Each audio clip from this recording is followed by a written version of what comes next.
Welcome to Transforming the Toddler Years, a Core 4 parenting podcast for conscious, cycle-breaking parents ready to turn toddler tantrums into teachable moments.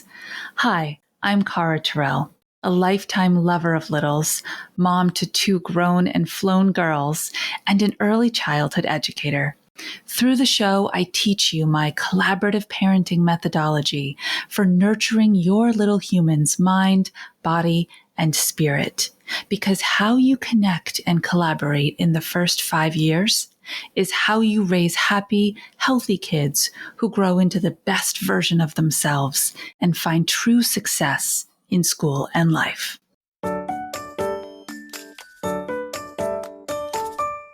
Quick question. Do you subscribe to the Core 4 Connector? That is our weekly newsletter. Drops into your inbox every Monday at 11 a.m. Eastern Standard Time. Just a great way to start the week. Reconnect with the parent, the educator, the nanny, the adult you want to be in your toddler's life. It's easy, quick, and free to sign up. Just use the link in the show notes and you will get all the links that are from the last week's podcasts, just in case they got by you. And you say, oh, that's the one I wanted to listen to. Right. Easy, efficient. That's my goal, is to always provide value for you while keeping your life as simple as possible. Sign up for the Core 4 Connector today, and let's get this episode started.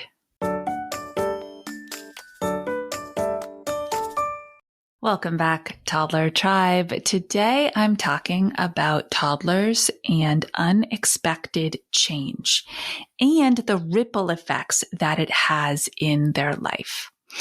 So many of you know that I have a really special little girl in my life. She's my goddaughter, and she's about 18 months at the time of the story that I'm going to tell you. And she has been in a childcare setting since she started going when she was little, really little, where it's kind of subdivided. So when you walk in, there's one access that takes you to the infant room, and there is another access that takes you into the toddler and preschooler room. And yes, I just said toddler and preschooler room. The infant room is quite small, very small, I would say, for who's in there. And the toddler preschooler room is square footage wise incredibly large. The infant room has a small number of kids and at least 2 adults at all times. The other room has exponentially more children and exponentially more adults. All right, so you get the lay of the land. So my sweet girl had been in the infant room, and every school or every childcare center has their own cutoffs, right? But this cutoff happened to be 18 months. And at that point in time, you move from the small, safe, contained, predictable, socially easier to navigate, small class size space into the big space, which has kids who are 18 months up to 5 years old. So not only are you looking at so much more space, so many new people, new faces, new teachers, you're also having to navigate these different age brackets. Now, from a multi-age perspective, it's a positive thing. It really is, because you get to experience and absorb what those 2-year-old and 3-year-old and 4-year-old ways of being and milestones and ways of interacting and higher language skills and all of that. That's all fantastic. But today what I'm talking about is the move up. And I think if you're anything like me, you're already kind of like that, wow, What a moment that must be for her, for any kid who hits that 18-month mark and then moves over, right? A move up day or in this case, move over day is big, very, very big. And we probably don't plan for it well enough, right? If we're thinking about an 18-month-old, but first they were 17 months, then 16, then 15. This is a kid who is just over 1 year old.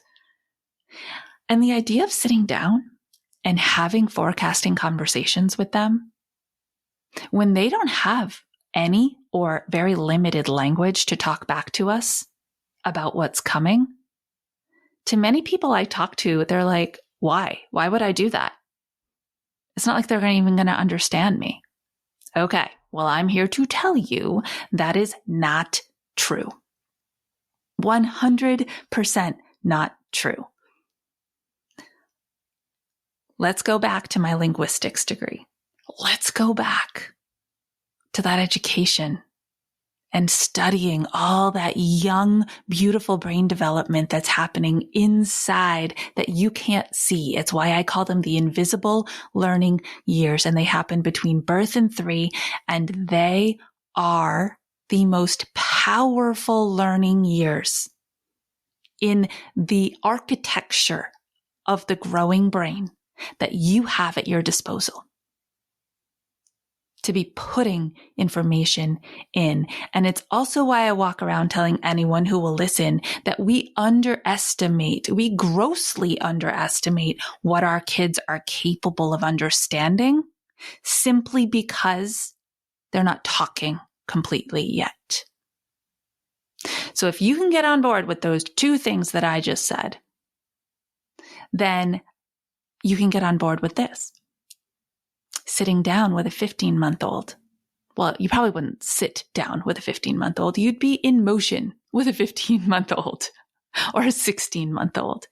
But saying the words, did you know that you only have a little bit of time left with Miss Stacy and Miss Leslie?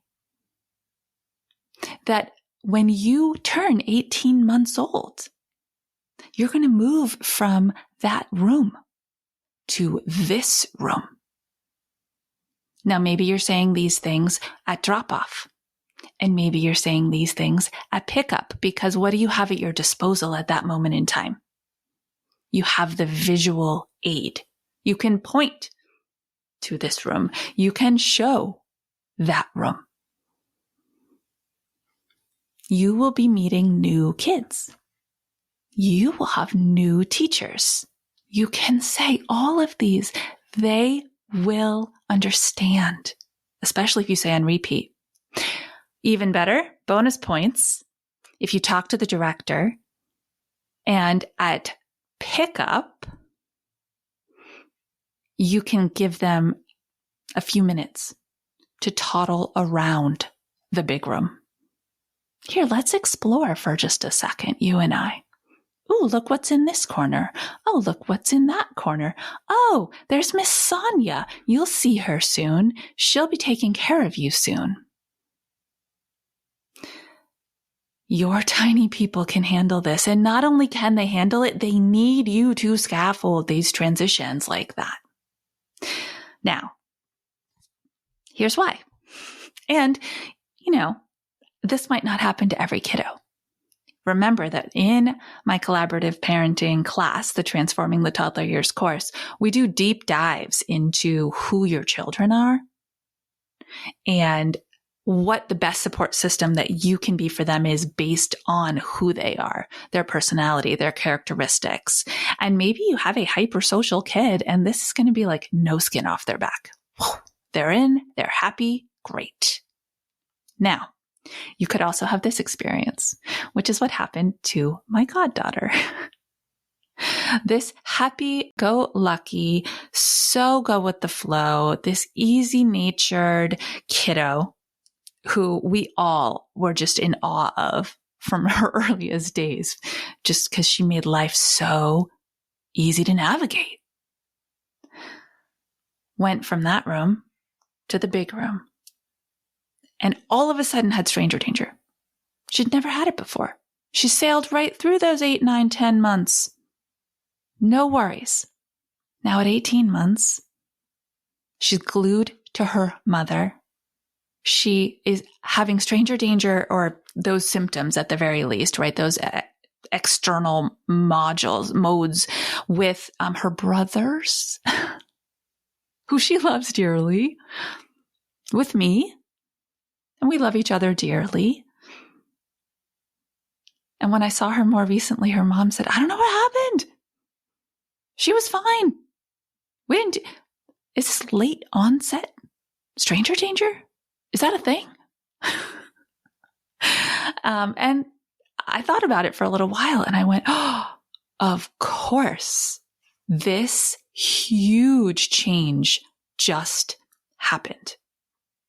This huge up level just happened. And you know that when kids are tackling something that's new and unexpected and different and trying to level up into that skill or that space, in this case, other things that used to be super grounded, mastered, and easy start to fade and wobble for a minute. So my prediction is that she's going to move through this fairly quickly. But that the huge shift, the unexpected, one day I was here, the next day I'm there. How did this happen? Really threw her for a loop. And she's reassessing,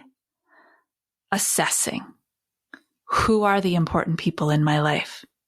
Who am I supposed to be attached to at school now? What friends am I making? Because I'm not with them anymore. In those moments of searching socially, other relationships will either rise up as, you are my stronghold and I need you all the time because I'm a little confused right now. That's mama. And wait a minute, I know we're cool, but I'm not right now. So I can't. That's brothers and me. If you are on the receiving end, please hear me, of the we used to be cool, but for a minute we're not, do not take personal offense. I hope that these 11 minutes of me talking have confirmed for you that the kiddo who's important to you is moving through something and they will come to the other side of it. This isn't about you. I promise. They are going to return to the run and hug and the snuggle like that. All right, my toddler tribe, keep being you and really doing the big work to understand the philosophy, to understand the pedagogy, to understand the psychology of your children so that you can show up for them and help them become great humans. Until our next episode, stay mindful and proactive as we transform the toddler years.